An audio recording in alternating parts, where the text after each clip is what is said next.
straight after this show, you know, we've got Sam Goodman coming up against INOUE, a very big fight. Shout out to him and his team. Undisputed world title fight. I know you've been up to Japan and that before. You've never fought there. No, I've never been to Japan. You've never been to Japan? No, I've never been. I'd love to go one day. What do you think of that fight, and how big is that for Australian boxing? Sam's looking to do something that you've actually done against a very, very incredible, probably top pound for pound fighter at the moment.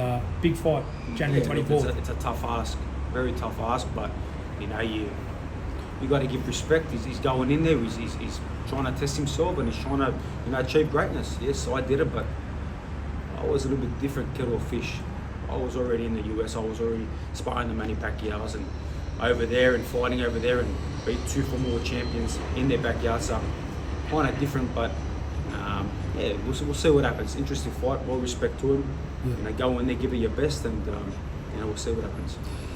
George, Jason Moloney's got another big fight coming up. I think it's in February against TENSHIN, Nasukawa. He fought actually Mayweather in the exhibition when we were over in Japan in 2018.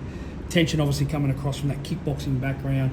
Jason unfortunately lost his last fight there. I think it was the week before. It was about 4 days before you fought back in May.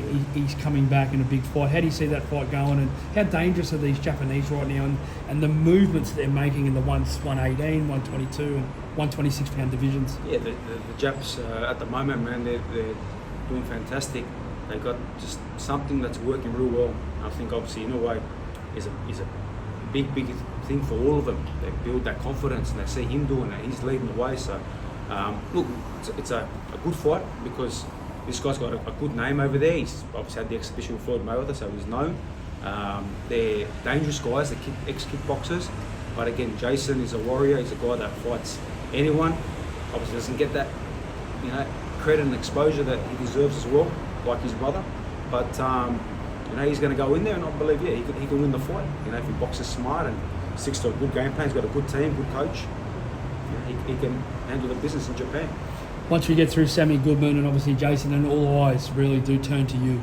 March, the date hasn't been named yet, but a big show. The people that are talking in the know and on Instagram and that are saying it's in Sydney, stay tuned for the official opponent announcement and the official date. I want to talk about some names that are also doing some great things in the boxing world, and one of them's a female right now. Well, there's 2 of them, obviously, but we'll start with Skye Nicholson, who probably will fight. Projected to fight Tiara Brown on the co-main for you. Massive big WBC featherweight world title. How do you see that, and the traction and the ability that Skye has really brought to women's boxing the last year? Yeah, it's fantastic to see how well the women boxing is progressing and getting that hype behind them, people interested, and getting that exposure that they deserve.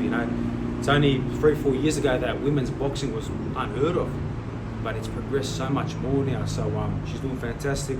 She's a world champion, and I'm hearing she's going to be on undercard, so I'm looking forward to having her a part of the event. And she hasn't fought in Australia for a while, so she deserves that opportunity. Since 22. She deserves that exposure in Australia, and hopefully everyone gets behind her, as well as Cherneka Johnson as well. We're hearing she'll be on the card in that rematch with Nina Hughes. So big fights, eh? World title fights. World title fights. You got Kambosos against a good, solid guy, and then you got 2 female world championships, good fights, really good fights, and then you got a lot of guys that are going to be on the undercard. So it's going to be exciting. You got Imam Katayev, on the undercard. I want to talk about this monster who's just done a lazy 12K in the soft sands down here on the Gold Coast.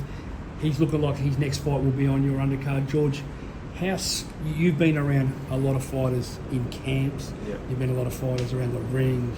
Manny Pacquiao, animals. How bad is this motherfucker? Yeah, he's good, scary good. How good can he get too? He's just getting better and better.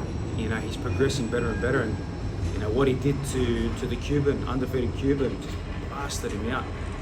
He's so strong, he hits so hard, and he's so technically great. So many amateur fights, world championships, Olympic bronze medalist. He should have won the gold. They screwed him around. He's IBA, he's beaten the Cuban gold medalist, he's beaten everyone. 400 amateur fights. So he's going to do great things. He's got a great team, and obviously manager Jim Kambosos, one of the best in the world, if not the best in the world. The way he does business, and the promoters know exactly what they're going to get when they're with Kambosos and working with Jim Kambosos. So Imam is scary good, and he's number 6 in the world, number 6 in the IBF. Number 7 WBC. There's a lot of good opportunities. You know, he represents Australia. You know, he's got the Australian flag. You know, on box rec, he wants to be representing Australia as well as Russia and Chechnya. So, you know, he's a guy that the country's got to get behind and keep supporting. And this is the next better beer. You know, same mold, same style, both from Chechnya, and good friends too, aren't they? Good friends, and he's the next guy. Some other big names that we're hearing. Pennington gets through tomorrow night. He fights Justice Tunney will fight Sean Potgeider. Arguably, some people say Justice is our big heavyweight. It looks like he probably will fight on your March show as well. Talk about him and Tera Moana, and have you sort of kept up with sort of the ways that they've been making, especially Tera Moana straight out of the Olympics last year. Now I think he's had his a couple of more pro fights. He went pro, then he fought amateur, then he went back to pro. These two heavyweights look like they'll be on your card as well. Yeah, both great talents. You know, both guys that are making great noise. Obviously, Hooney's had a lot more professional fights, doing some fantastic things. Tera Moana, obviously coming out of the amateurs, but unbelievable. He's good, isn't he? Great talent. And look, I know a lot of people saying, oh, they should fight each other. No, let them build. We've got 2 good young heavyweights, you know, that are both with Matchroom, that are both need to keep building that exposure, building that fan base. And look, Eddie knows what he's doing with them. Build them nicely, and yeah, maybe down the track they fight. Maybe one gets a world title, the other one gets a world title, and they fight and unify. There's so many great opportunities, but you know they're doing great things, and you got to respect it. That's a wrap.